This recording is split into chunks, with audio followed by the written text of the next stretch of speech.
taking the stirrer apart is very easy. These bolts that I have to secure it are definitely overkill, but can't hurt.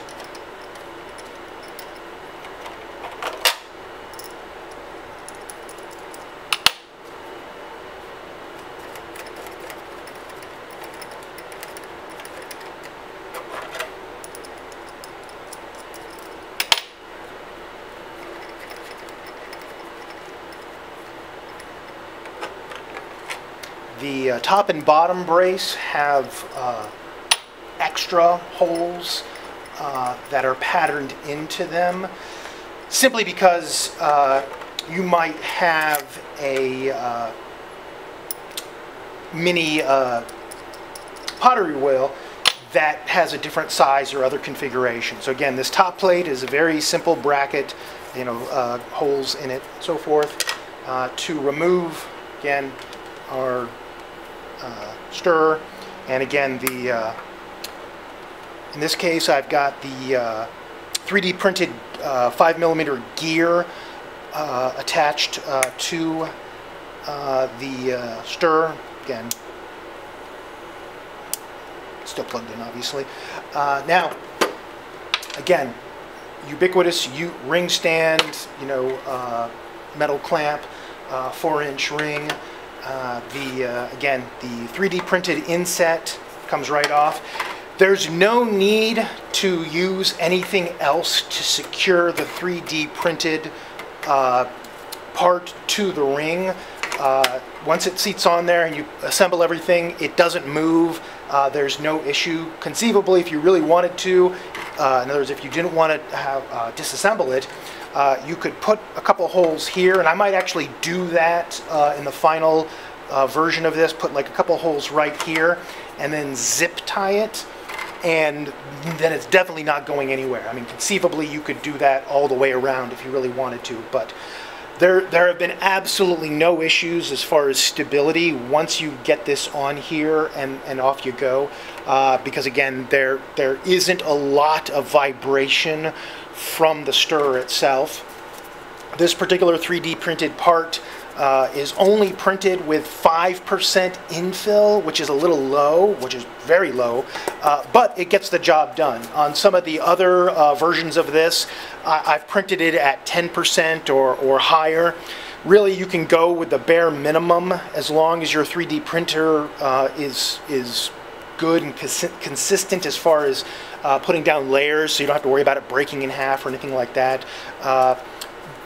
But again, it's the kind of thing, whoops, got to get this backwards, there we go. One issue of this part of the ring clamp is rounded. It's even got Fisher stamped into it. And when you seat this, because of how this is a little bit rounded, it's not going to be perfectly level. However, that has absolutely no impact on the final ability of the stirrer to center itself, because once this is mounted, this will pivot back and forth. So if this is off by a few degrees, it makes no difference whatsoever, because this zeroes itself, because it's hanging on a hook. Right? So that's one of the nice things about this particular design, that I can do this. I can move this back and forth. Obviously, stop doing that. I can move this back and forth, and it has no effect on centering this. If this was mounted in a shaft, like a drill bit chuck, obviously, if this is not 180 degrees, if this is not centered, then whatever that pitch is, whatever that angle is, that's going to be where my shaft goes, and that's going to be a significant problem. So with this particular design, as far as assembling with the hook, it really makes life much easier. You can buy these magnetic hooks. This is the default hook that comes with it. This is actually a hook, because these unscrew. This is a smaller hook from a different set of hooks that basically have a wood screw attachment. And I placed it in here with a little bit of epoxy, and so now it seats on here.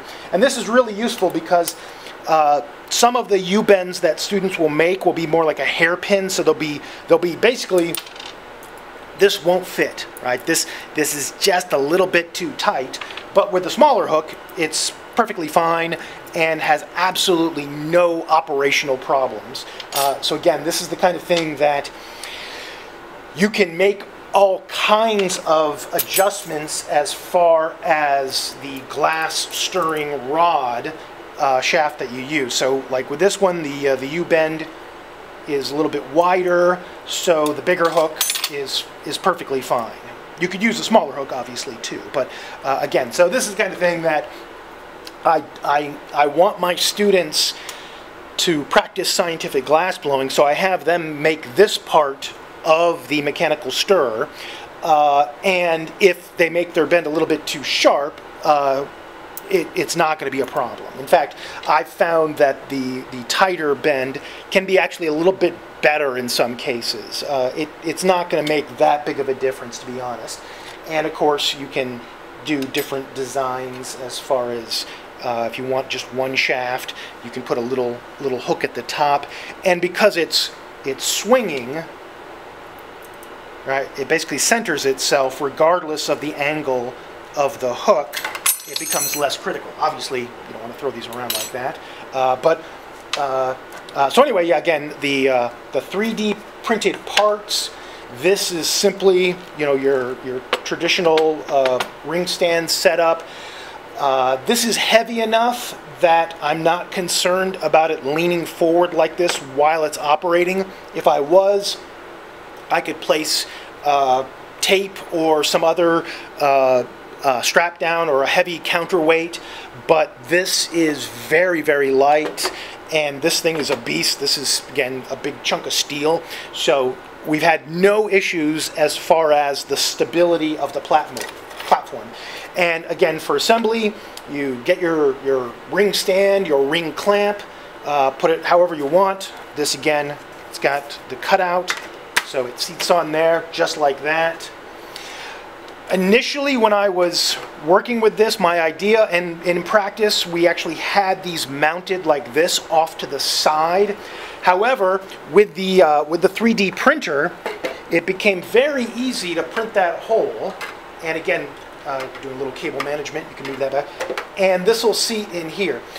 This hole that I have in the center actually is very useful because it allows me to move the stirring or the pottery wheel stirrer, move it forward and get it locked into position for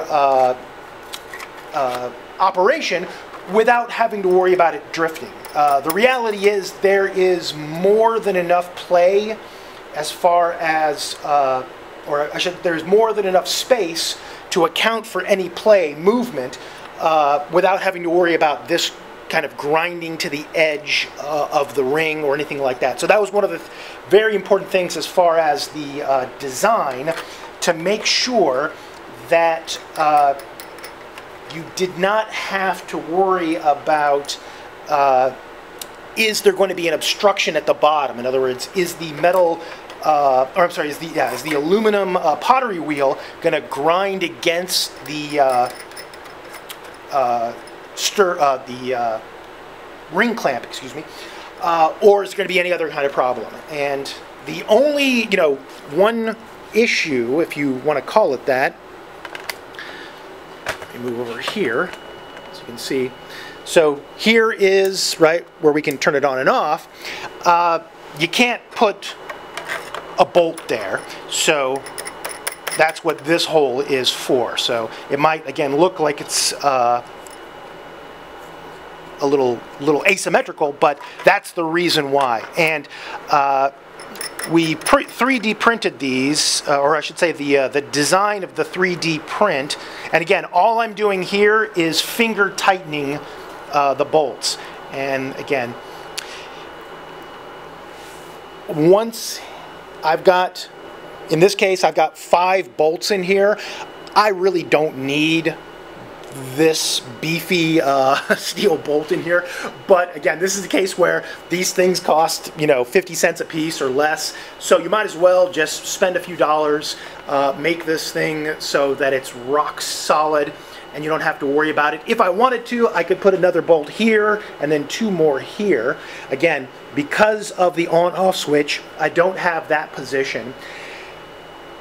I wanted to make this top clamp as general as possible because there are some of these where that switch will be in a slightly different position because the size and just the overall design. So again, as you can see, just a minute or two and I was talking and not really paying attention for assembly. In other words, this is something that's very easy to take apart and then put back together, and then you're ready to go. And again, right now there's no hook at the bottom. Even again, I'm actually not, I don't even have line of sight to see what I'm doing, but I can literally just slap the hook on there, and I think you can actually see it. Yeah, I can see it just barely, and it's very easy to get this up and running or tear it down for storage.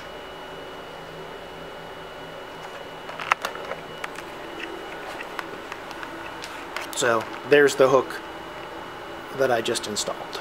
All right, and again, take that off, pop that on there, finger center it, and then you're operational.